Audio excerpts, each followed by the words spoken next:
Channel نہیں، جتنے بھی چینل ہو سکتے ہوں ایسے لوگوں کو اس کے ساتھ جوڑا جائے جو سماج میں اپنی حیثیت رکھتے ہوں، تعلیم سے ان کا ایک بہتر جوڑ ہو، اسلامیات سے بہتر طریقے سے واقف ہوں۔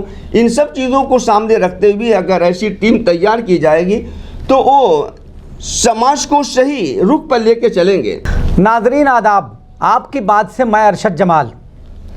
آج یوم جمہوریہ ہے 26 جنوری، اور آج کے دن ہمارے اسٹوڈیو کا باضابطہ آپ کی بات چینل جو دیکھتے ہیں، یوٹیوب چینل، بنکروں کا یوٹیوب چینل ہے، جو آپ دیکھتے ہیں کہ سالوں سے آپ دیکھ رہے ہیں، جو اس وقت کافی اس میں فالوورز کافی بڑھ گئے ہیں ادھر کچھ دنوں سے، جب سے نیوز کو پورٹل کا اس کا نام دیا گیا ہے، تو اس کا کوئی اسٹوڈیو باضابطہ نہیں تھا۔ تو آج اس کا ایک اسٹوڈیو چھوٹا سا بنایا گیا ہے باضابطہ، اور آج اس اسٹوڈیو کا افتتاح کیا ہے جناب مفتی انور علی صاحب ہیں، اور مولانا افتخار احمد صاحب مفتاحی ہیں، مولانا مظہر سلفی صاحب ہیں، اویس طرفدار صاحب ہیں، اور عزیر گرہت صاحب ہیں، اور آپ لوگوں کے ہاتھوں جو ہے آج اس اسٹوڈیو کا افتتاح ہوا ہے۔ اب دعا کرنی ہے کہ یہ اسٹوڈیو کامیابی کی طرف چلے، اور جو مقصد ہے ہمارا آپ کی بات یوٹیوب چینل چلانے کا، اس مقصد کو اللہ رب العزت پورا کریں۔ آج کے اس موقع پر ہم لوگوں نے گوشٹی کا آیوجن کیا گیا ہے، اور ہماری آج کے اس عنوان کی گوشٹی کا جو عنوان ہے وہ عنوان ہے لوک تنتر میں میڈیا کا کردار یا میڈیا کا رول۔ تو اس عنوان کے تحت اپنے اپنے خیالات کا اظہار لوگ کریں گے، کوئی سوال و جواب نہیں ہونا ہے۔ اگر آخر میں ضرورت محسوس ہوئی، سبھی لوگوں کے خیالات آ جانے کے بعد اگر ضرورت محسوس ہوئی تو کچھ سوالات اگر سامنے آئیں گے تو سوالات کیے جائیں گے۔ تو میں سب سے پہلے چاہتا ہوں کہ عزیر گرہت صاحب جو اردو پڑھاؤ تحریک کے کنوینر ہیں، آپ اپنے خیالات کا اظہار کریں۔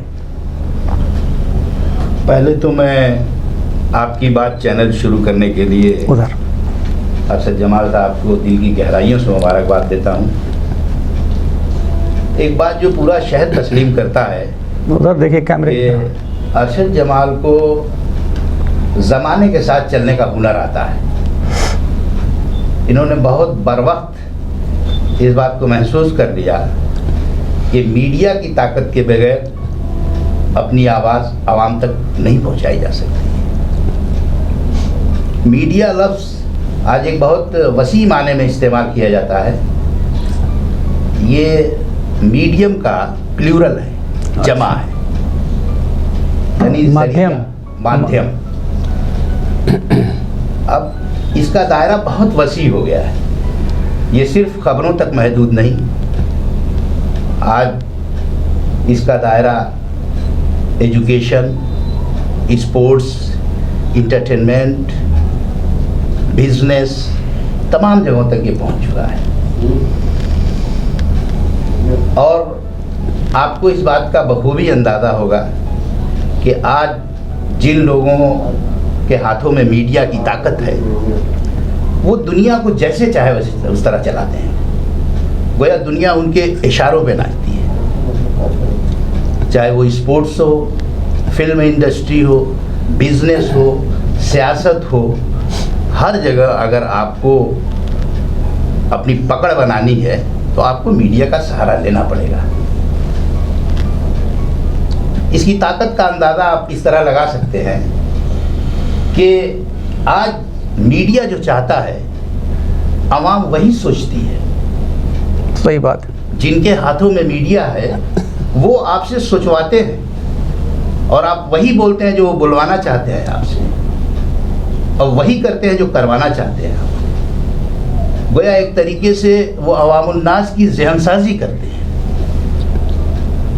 اب جس کا جیسا ذہن ہے اس حساب سے وہ عوام کی ذہن سازی کر لیتا ہے اپنے مقصد کے حصول کے لیے۔ اس میں بہت ساری اقلیتیں یا بہت ساری ایسی قومیں بھی ہیں جو ان کے اس سازش کا شکار بھی ہو جاتی ہیں۔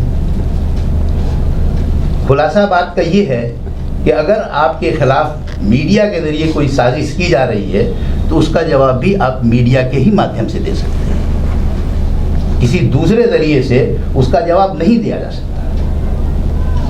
ذہنوں کو اس طرح بنایا جاتا ہے کہ یہاں تک کہ آپ کیا پہنیں گے، کون سا رنگ پہنیں گے، کون سا کلر پسند کریں گے، یہ بھی وہ طے کر لیتے ہیں۔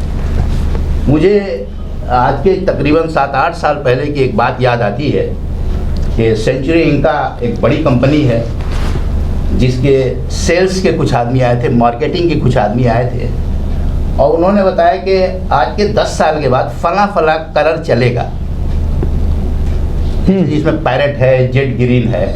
تو اس وقت ہم لوگوں کو حیرت ہوتی تھی یار یہ کلر بھی کوئی پسند کرے گا کہ کالے کلر کی پینٹ پہنے اور اس پر پیلے کلر کی شرٹ پہنے. تو اس وقت یہ تھا کہ اگر اس طرح کا کوئی لباس پہن کے آ جائے گا تو وہ جوکر دکھائی دے گا. لیکن اس کے لیے انہوں نے میڈیا کا سہارا لیا.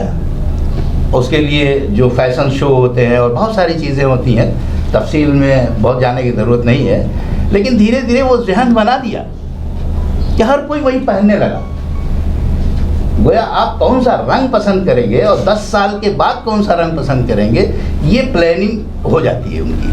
10 سال پہلے پلاننگ کر دیتے ہیں. ظاہر سی بات ہے کہ اتنے تھنک ٹینک جس کو آپ کہہ لیجیے جو لوگ لگے ہوئے ہیں، اور کسی بات کو آج ملک کے، میں بہت زیادہ تفصیل میں کچھ نہیں جانا چاہتا، آپ سبھی واقف ہیں کہ ہمارے ساتھ کیا ہو رہا ہے.